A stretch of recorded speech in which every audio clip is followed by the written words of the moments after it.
다 함께 성경 봉독하겠습니다. 요한계시록 6장 1절, 2절, 16절, 17절 말씀입니다.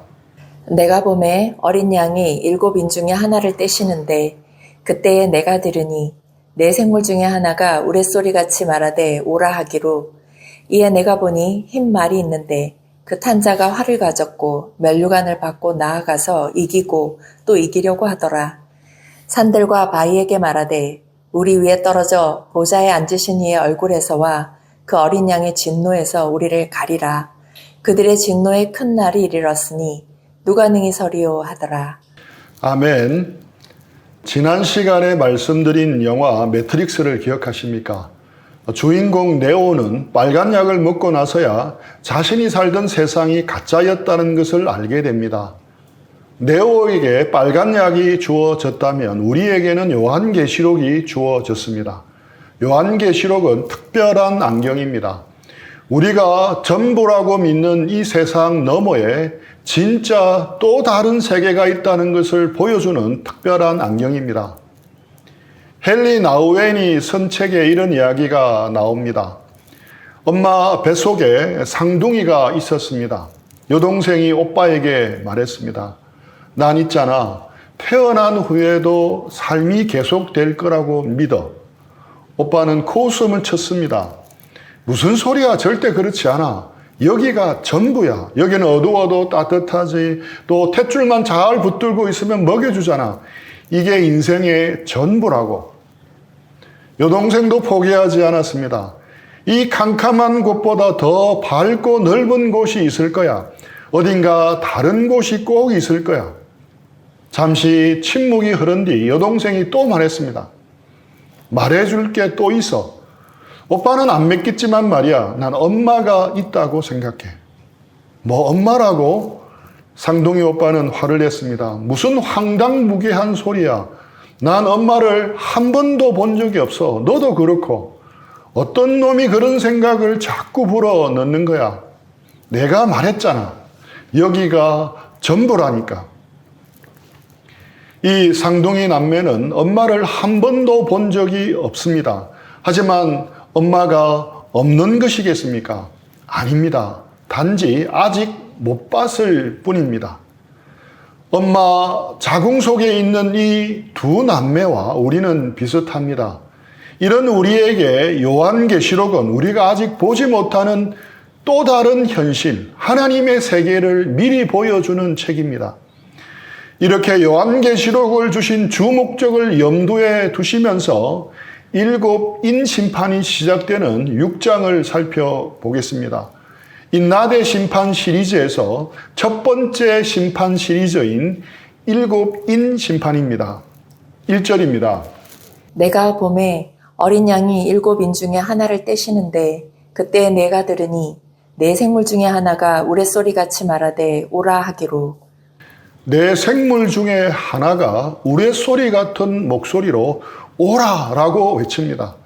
이에 요한의 눈앞에 4종류의 말과 4명의 기수가 차례로 등장을 합니다. 흰말, 붉은 말, 검은 말, 그리고 청황색 말. 많은 사람들이 이들을 미래에 닥칠 특정한 대재앙의 예언으로 읽습니다. 그런데 그렇지 않습니다. 이들은 미래의 어느 날 종말의 어느 한 시점에 갑자기 나타날 괴물들이 아닙니다. 그들은 지금까지 인류 역사라는 무대 위에서 계속 머물러 있었습니다. 단 한 번도 무대를 벗어나 퇴장한 적이 없습니다.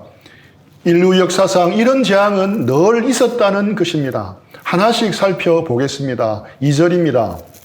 이에 내가 보니 흰 말이 있는데 그 탄 자가 활을 가졌고 면류관을 받고 나아가서 이기고 또 이기려고 하더라. 어린 양이 첫 번째 인을 떼자 흰 말을 탄 기수가 등장을 합니다. 활을 들고 면류관을 선 채 이기고 또 이기려고 달려갑니다. 성경에 흰색은 좋은 의미로 주로 사용이 됩니다. 순결과 승리를 상징합니다. 말을 타고 면류관을 선 자는 능력과 권위를 상징합니다. 그래서 흰 말을 탄 기수가 예수님인가 생각하실 수가 있습니다. 결코 아닙니다. 이것은 짝퉁입니다. 계시록 19장에 나오는 흰말을 타고 오시는 분은 예수님이 맞습니다. 하지만 여기서는 예수님이 아니라 예수님을 흉내낸 짝퉁입니다. 이기고 또 이기려고 이들은 끊임없이 경쟁해서 이기고 정복하려고 합니다. 요한이 이 계시록을 쓸 때 로마는 막강한 군사력으로 이기고 또 이겨서 지중해 전역을 정복했습니다. 그래서 팍스 로마나 즉 로마에 의한 평화 시대를 열었습니다. 하지만 그 평화의 실체는 무엇이었습니까? 정복 전쟁에서 희생된 수많은 생명들, 로마의 칼 아래 굴복해야 했던 민족들의 눈물이 그 토대였습니다. 이러한 모습은 과거의 일만이 아니라 현재도 반복되고 있습니다. 거시적으로 볼 때는 강대국 중심의 국제 정세에서도 나타납니다. 다국적 기업이나 대기업의 횡포에서도 나타납니다. 미시적으로 볼 때는 개개인들이 사는 지역, 사는 아파트, 자동차 브랜드, 학벌로 서로를 평가하고 경쟁합니다. 사람들은 끊임없이 경쟁해서 이기고 정복하려고 합니다. 이런 사회에서는 경쟁에 이긴 극소수의 사람들만이 위너입니다. 그리고 나머지 대다수는 다 루저가 되어버리는 세상입니다. 이것은 진정한 평화가 아닙니다. 진정한 평화는 정복에 의해서 오지 않고 화해를 통해서 옵니다. 지배를 통해서 오지 않고 섬김에서 나옵니다. 요한은 분명히 말합니다. 세상이 약속하는 그 거짓 평화는 결코 영원할 수 없으며 그것은 더 큰 비극의 시작일 뿐이라고 말입니다. 그 증거가 바로 뒤이어 등장하는 붉은 말을 탄 기수입니다. 3절, 4절입니다.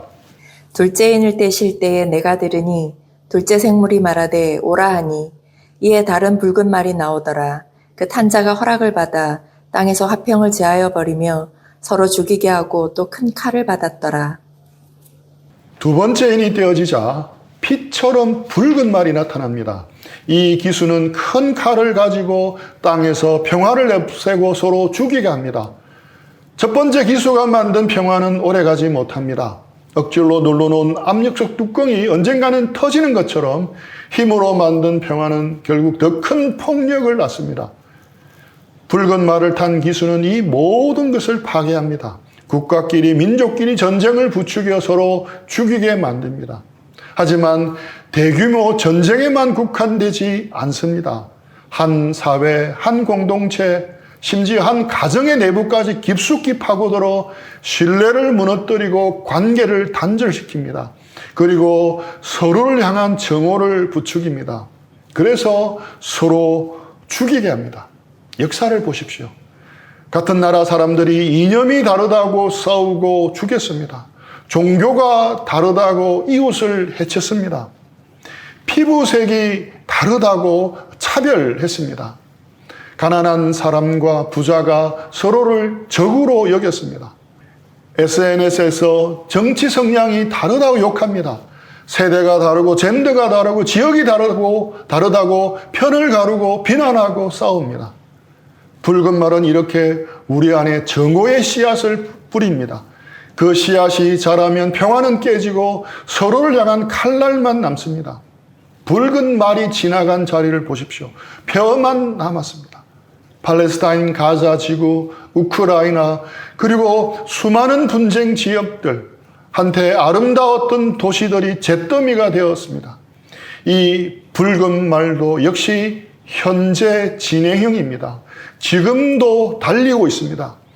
그리고 그 폐허 위로 세 번째 기수가 모습을 드러냅니다. 5절입니다. 셋째 인을 떼실 때에 내가 들으니 셋째 생물이 말하되 오라 하기로 내가 보니 검은 말이 나오는데 그 탄 자가 손에 저울을 가졌더라. 세 번째로 검은 말이 나타납니다. 검은색은 죽음과 굶주림의 색입니다. 기수는 저울을 들고 있습니다. 원래 저울은 공정한 거래를 위한 도구였지만 지금은 부족한 식량을 재는 도구가 되었습니다. 하늘에서 음성이 들립니다. 6절입니다. 내가 네 생물 사이로 나는 듯한 음성을 들으니 이르되 한 데나리온의 밀 한 되어 한 데나리온의 보리 석대로다. 또 감람류와 포도주는 해치지 말라 하더라. 한 데나리온의 밀한대요, 한 데나리온의 보리석대로다.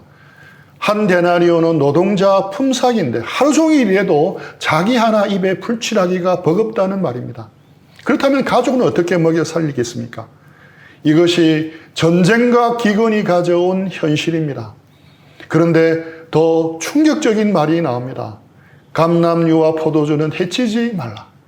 감람류와 포도주는 부자들의 사치품입니다. 서민은 빵 한 조각에 목숨을 걸지만 부자들은 사치품을 즐깁니다. 오늘날 전 세계 음식의 30%가 버려집니다. 전 세계에서 매일 2만 5천 명 이상이 기아로 숨지고 매년 8억 명이 기아에 시달리고 있습니다. 흰말이 상징하는 가짜 평화는 무너지고 붉은 말의 질주는 계속되어 전쟁과 분쟁은 곳곳에서 터집니다. 그 결과 검은 말이 상징하는 굶주림과 기근이 찾아옵니다. 이제 어린 양이 네 번째 인을 뗍니다. 7절, 8절 말씀입니다. 넷째 인을 떼실 때에 내가 넷째 생물의 음성을 들으니 말하되 오라 하기로 내가 보매 청황색 말이 나오는데 그 탄 자의 이름은 사망이니 음부가 그 뒤를 따르더라. 그들이 땅 4분의 1의 권세를 얻어 검과 흉년과 사망과 땅의 짐승들로서 죽이더라. 네 번째로 나타난 것은 청황색 말입니다. 청황색은 시체의 색깔이며 창백하고 썩어가는 색입니다. 이 기수는 특별하게 다른 기수들과 달리 이름이 있습니다. 그의 이름은 사망이고 그 뒤를 음부가 따릅니다. 네 번째 기수는 땅의 4분의 1을 해칠 권세를 받았습니다. 그가 사용하는 도구를 보십시오. 검, 흉년, 죽음, 그리고 땅의 짐승들, 들짐승을 말합니다. 여기서 죽음은 의미적으로 역병, 즉 전염병을 의미합니다. 코로나19를 기억하십시오. 고작 눈에 보이지 않는 바이러스 하나 때문에 전 세계가 셧다운되고 멈춰버렸습니다. 경제가 무너졌고 의료 시스템도 무너졌습니다. 600만 명이나 죽었습니다. 모두가 죽음의 공포에 떨었습니다. 네 번째 기수도 먼 미래의 이야기가 아닙니다. 지금 우리 곁에 있고 현재 진행형입니다. 그런데 여기 놀라운 사실이 있습니다. 네 기수가 마음대로 날뛰는 것 같아도 절대 그렇지 않습니다. 어린 양이 인을 떼실 때만 나타납니다. 무슨 뜻입니까? 하나님이 모든 것을 통제하신다는 뜻입니다. 악이 이기는 것 같아도 하나님의 손 아래 있습니다. 9절, 10절입니다. 다섯째 인을 떼실 때에 내가 보니 하나님의 말씀과 그들이 가진 증거로 말미암아 죽임을 당한 영혼들이 제단 아래에 있어 큰 소리로 불러 이르되 거룩하고 참되신 대주제여 땅에 거하는 자들을 심판하여 우리 피를 갚아주지 아니하시기를 어느 때까지 하시려 하나이까 하니. 다섯 번째 인이 떼어집니다. 장면이 바뀝니다. 땅의 아우성에서 하늘의 성소로 카메라가 옮겨갑니다. 요한이 봅니다. 하늘 제단 아래 영혼들이 있습니다. 믿음 때문에 죽은 순교자들입니다. 그들은 세상과 타협하지 않았고 바벨론의 시스템을 거부했습니다. 그들은 예수님께 충성했고 그 대가로 목숨을 잃었습니다. 세상은 그들을 뭐라고 평가하겠습니까? 이 바보들아, 이 루저들아, 쓸데없이 개죽음처럼 목숨을 버렸어. 도대체 누가 알아준다고 그렇게 어리석게 사는지 도통 모르겠다. 하지만 절대 그렇지 않습니다. 그들은 지금 어디에 있습니까? 제단 아래입니다. 이게 왜 중요합니까? 구약시대를 생각해 보십시오. 제물의 피를 어디에 쏟았습니까? 제단 아래였습니다. 순교자들이 제단 아래에 있다는 것은 무슨 뜻입니까? 그들의 죽음이 하나님께 드린 거룩한 제물이라는 뜻입니다. 최고의 예배였다는 뜻입니다. 세상은 그들을 범죄자로 죽였습니다. 하늘은 그들을 최고의 예배자로 인정합니다. 이것이 믿음의 역설입니다. 제단 아래서 목소리가 터져 나옵니다. 체념이 아니고 원망도 아닙니다. 간절한 기도입니다. 거룩하신 주님, 언제까지 기다려야 합니까? 언제 우리의 억울함을 풀어주시는 겁니까? 이것은 개인적인 복수가 아닙니다. 공의로운 심판을 요구하는 것입니다. 하나님이 즉시 응답하십니다. 11절 말씀입니다. 각각 그들에게 흰 두루마기를 주시며 이르되 아직 잠시 동안 쉬되 그들의 동무 종들과 형제들도 자기처럼 죽임을 당하여 그 수가 차기까지 하라 하시더라. 첫 번째 응답은 흰옷을 입히시는 것입니다. 먼저는 순교자들에게 흰 두루마기를 주십니다. 이는 정결함, 의로움, 승리를 상징합니다. 세상은 그들을 죄인으로 죽였습니다. 더러운 옷을 입혀 처형했습니다. 하지만 하나님은 정반대로 하십니다. 너희가 어렵다. 너희가 진짜 승리자다. 이 영광의 옷을 받아라. 이것이 하나님의 판결입니다. 세상의 판결을 뒤집으십니다.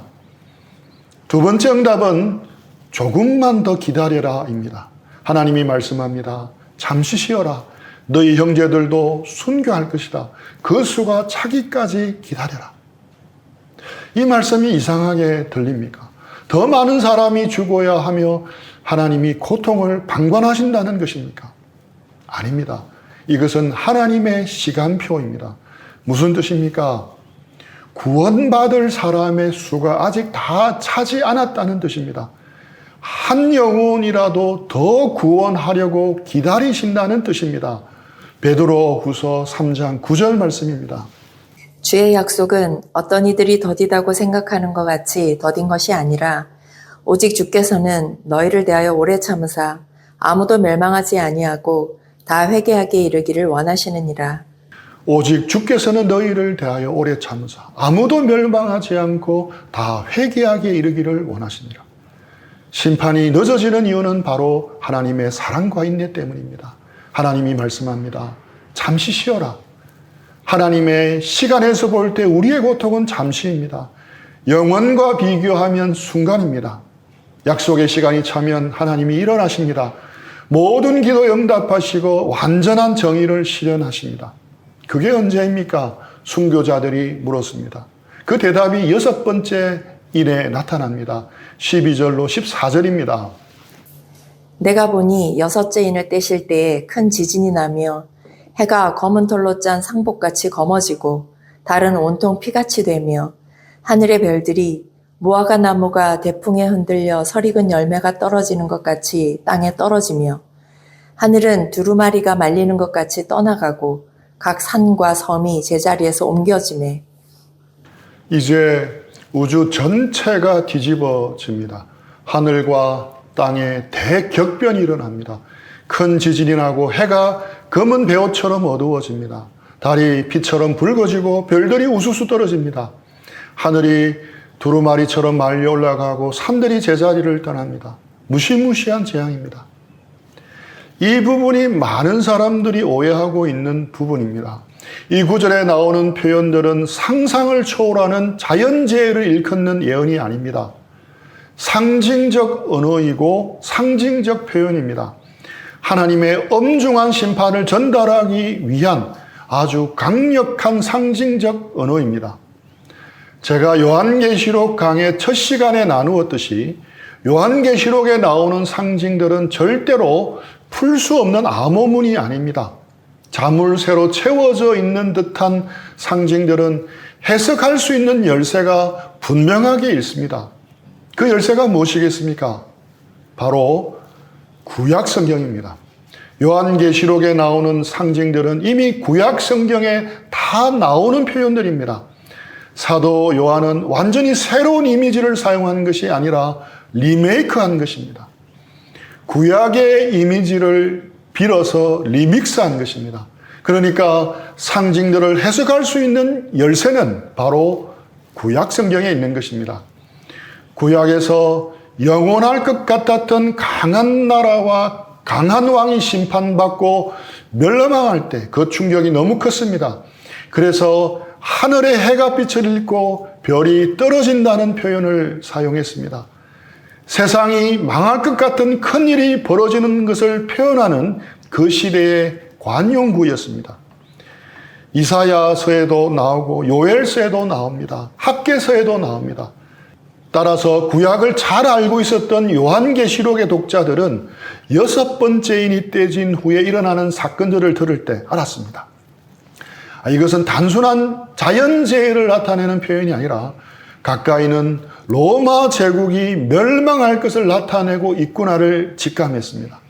또한 세상의 거대한 권력과 질서에 대한 하나님의 최종적인 심판이라는 것을 알아들었을 것입니다. 고대인들에게 하늘은 영원한 것이었습니다. 산은 움직이지 않는 것이었습니다. 섬은 바다에 고정된 것이었습니다. 그런데 다 무너지고 옮겨집니다. 무슨 뜻입니까? 하나님을 떠난 인간이 안전하다고 믿은 모든 것이 사라진다는 뜻입니다. 영원할 것만 같았던 산과 섬처럼 영원할 줄 알았던 모든 정치, 경제, 사회 시스템은 송두리째 흔들립니다. 세상을 호령하는 별과 같은 권력자들은 추락합니다. 해, 달, 하늘과 같이 결코 변하지 않을 것 같은 세상의 질서마저도 해체될 것입니다. 그 어떤 피난처도, 그 어떤 권력자도 하나님의 진노 앞에서 인간을 숨겨주지 못하는 완전한 절망의 상황입니다. 하나님의 심판 앞에서 숨을 곳이 없습니다. 이 세상 어디에도 피난처가 없습니다. 하나님의 심판 앞에서 사람들은 어떻게 반응합니까? 15절에서 17절입니다. 땅의 임금들과 왕족들과 장군들과 부자들과 강한 자들과 모든 종과 자유인이 굴과 산들의 바위 틈에 숨어 산들과 바위에게 말하되 우리 위에 떨어져 보좌에 앉으신 이 얼굴에서와 그 어린 양의 진노에서 우리를 가리라. 그들의 진노에 큰 날이 이르렀으니 누가 능히 서리요 하더라. 모든 계층의 사람들이 나타납니다. 땅의 임금들, 왕족들, 장군들, 부자들, 강한 자들, 모든 종과 자유인. 누가 빠졌습니까? 아무도 없습니다. 왕부터 노예까지 다 있습니다. 부자와 가난한 자, 높은 사람과 낮은 사람, 주인과 종은 분명 세상에서는 엄연한 차이가 있었습니다. 그런데 지금은 모두가 똑같습니다. 똑같이 두려워합니다. 똑같이 뜹니다. 하나님의 심판은 모든 사람을 평등하게 만듭니다. 돈도 소용이 없습니다. 권력도 무의미합니다. 지위도 아무것도 아닙니다. 그들이 무엇을 합니까? 굴과 바위 틈으로 도망가 숨을 곳을 찾습니다. 그런데 산과 바위도 움직여 숨을 곳이 사라지고 있습니다. 절망이 극에 달하자 그들이 기도를 시작합니다. 이는 성경에서 가장 이상한 기도입니다. 산들아 바위들아 우리 위에 떨어져라. 보좌에 앉으신 분의 얼굴과 어린 양의 진노에서 우리를 가리라. 살려달라는 기도가 아니라 죽여달라는 기도입니다. 왜 이런 기도를 합니까? 그들은 보좌에 앉으신 분의 얼굴을 보느니 어린 양의 진노를 받느니 차라리 죽는 게 낫다 외칩니다. 이들은 평생 하나님을 무시했던 사람들입니다. 이들은 평생 예수님을 무시했던 사람들입니다. 그런데 그제야 깨달은 것입니다. 하나님이 진짜 계시다는 것을, 그분의 심판이 실제라는 것을. 하지만 너무 늦었습니다. 여기서 주목해야 할 부분은 바로 어린 양의 진노입니다. 이것은 충격적인 역설입니다. 어린 양은 우리를 위해 죽으신 예수님이었습니다. 그 온유한 어린 양이 진노하십니다. 이것이 무엇을 의미합니까? 사랑과 공의는 동전의 양면과도 같습니다. 하늘을 두루마리 삼고 바다를 먹물 삼아도 하나님의 사랑을 다 기록할 수 없다고 할 만큼 하나님의 사랑은 한없이 큽니다. 사랑이 한없이 큰 만큼 비례해서 하나님의 공의도 말할 수 없이 큰 것입니다. 부모가 자녀를 사랑할수록 자녀를 해치는 것에 더 분노합니다. 의사가 생명을 귀하게 여길수록 생명을 파괴하는 것에 더 화를 냅니다. 어린 양의 진노도 같습니다. 주님의 사랑의 크기에 비례해서 진노도 큽니다. 모든 사람이 외칩니다. 진노의 큰 날이 왔다. 누가 설 수 있겠는가? 세상은 아무도 설 수 없다고 절망합니다. 6장은 그렇게 끝이 납니다. 하지만 이 이야기가 여기서 끝나지 않습니다. 하나님은 다른 답을 준비하셨습니다. 절망의 질문이 희망으로 바뀝니다. 인간의 희망이 다 사라진 곳에 하나님의 은혜가 드러납니다. 다음 주에 나눌 7장의 내용이 그 내용입니다. 엄마 자궁 속에 있는 쌍둥이 남매는 엄마를 한 번도 본 적이 없습니다. 하지만 엄마가 없겠습니까? 아닙니다. 단지 아직 못 봤을 뿐입니다. 우리 모두가 계속되는 요한계시록 말씀을 통해서 하나님의 눈으로 지금 우리가 사는 세상을 제대로 읽어내기를 축복합니다. 그리고 이 세상 너머에 또 다른 세상이 있음을 보고 눈뜨고 소망하는 삶이 되기를 축복합니다. 우리 들은 말씀 생각하면서 기도하고 적용하는 시간들 가지겠습니다.